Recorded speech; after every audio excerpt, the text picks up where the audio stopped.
호세아서 13장 말씀입니다. 호세아서 13장도 이스라엘 백성이 계속 죄를 범하고 있기 때문에 하나님께서 이스라엘을 징계하시겠다, 그런 말씀입니다.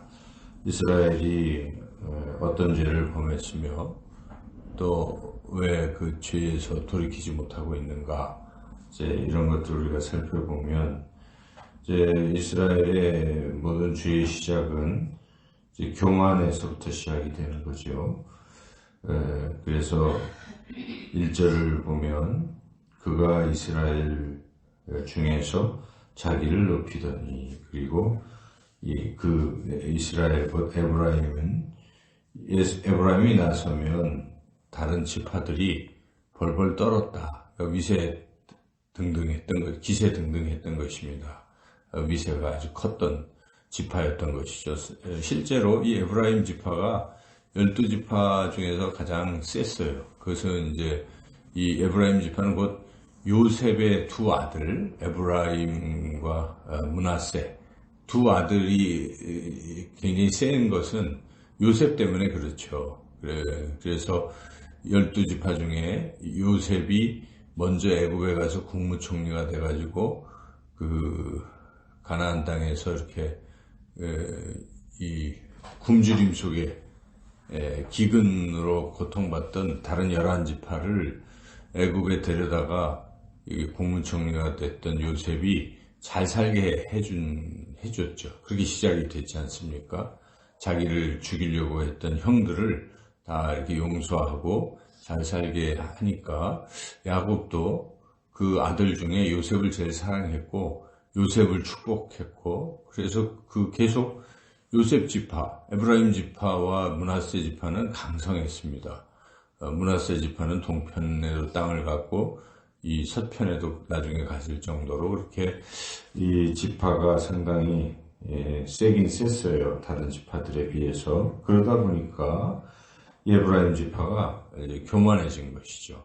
나중에 남북이 갈릴 때도 북이스라엘의 에브라임 지파가 리더가 돼서 다른 신하들을 모아가지고 나라를 세울 정도로 이 에브라임 지파가 셌는데, 이게 센 것이 문제입니다. 세니까 교만해지고, 또 교만해지니까 자기가 능력이 있어서 이런 위치에 올랐다 생각하고, 자연스럽게 하나님을 잊어버리고 더 나아가서는 또 하나님을 대적하고 이런 죄를 자꾸 범한 것이죠. 그래서 이 교만이 패망의 선봉이 되는 것인데, 에브라임 지파가 그런 교만함으로 범죄를 시작하더니 이제 2절에는 그게 한 걸음 더 나아가니까 하나님은 버리고 우상을 이렇게 섬기게 된 것이죠. 금송아지를 섬겼습니다. 우리가 아는 것처럼 북이스라엘이 여로보암 1세 태족 북이스라엘을 세웠던 여로보암 1세가 그런 금송아지 2개를 단과 베들에 이렇게 만들어 가지고 하나님 대신 그걸 섬기게 만든 죄를 범했죠. 여로보암의 죄 때문에 북이스라엘이 계속 이어지는 왕들이 똑같이 죄를 범하고 결국 우상 숭배의 죄로 또 이어졌다는 것을 우리가 알 수가 있습니다. 이렇게 죄를 범했기 때문에 그리고 하나님의 징계를 받고 심판을 받는데 그냥 사라져버린다, 순식간에.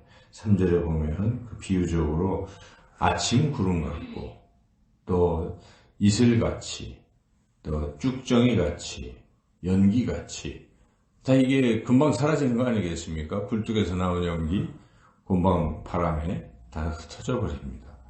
또 쭉정이 한번 바람이 불면 쭉정이는 다 어디 갑니까? 다 없어지는 것입니다. 이슬도 아침에 맺힌 것 같지만 곧 이슬을 우리가 찾아볼 수가 없는 것이죠. 그와 같이 금방 사라지게 된다 하는 것이죠.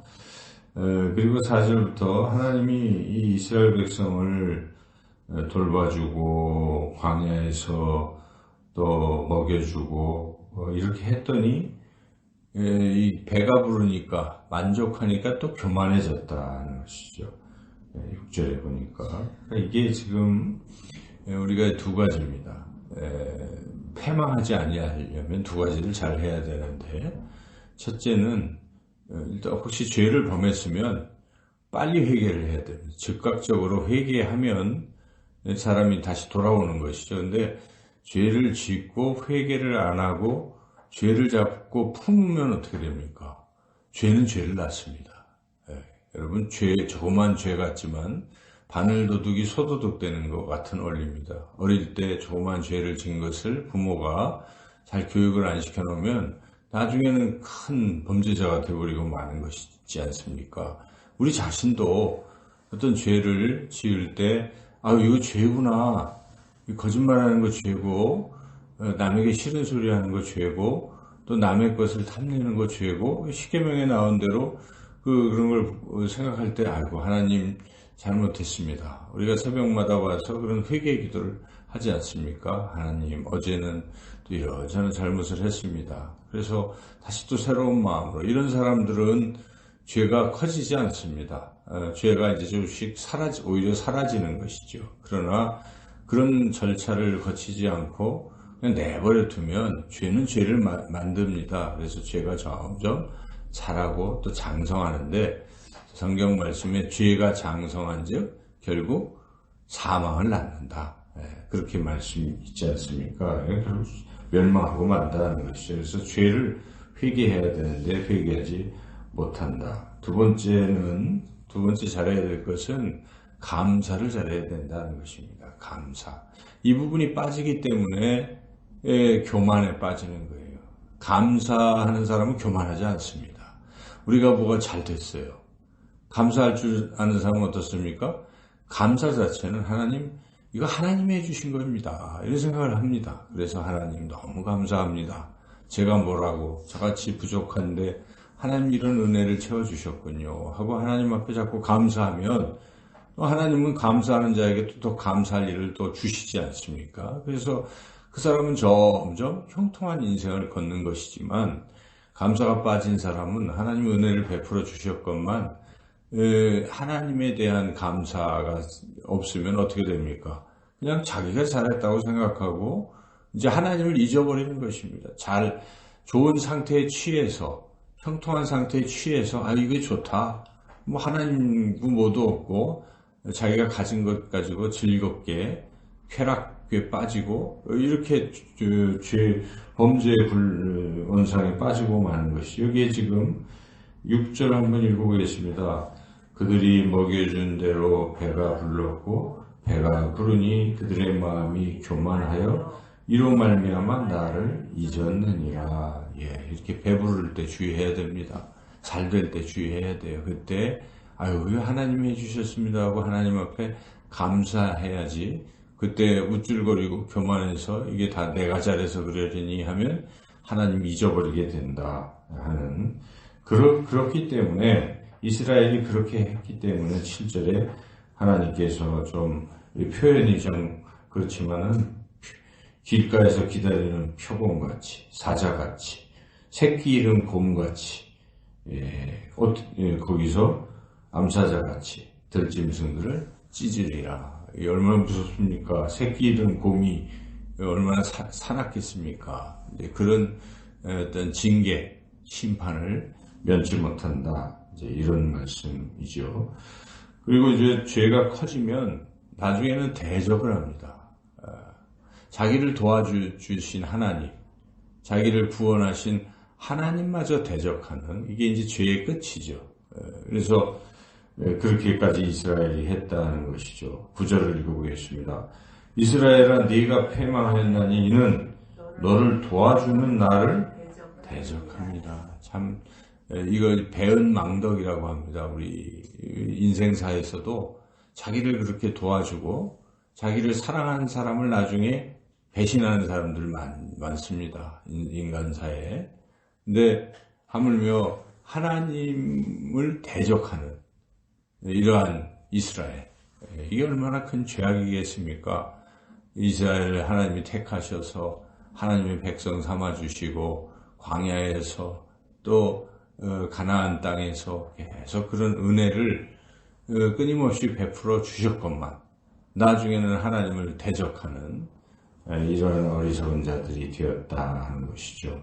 그래서 결국은 하나님의 심판이 임하게 될 것이다. 근데 그 심판이 해산하는 여인이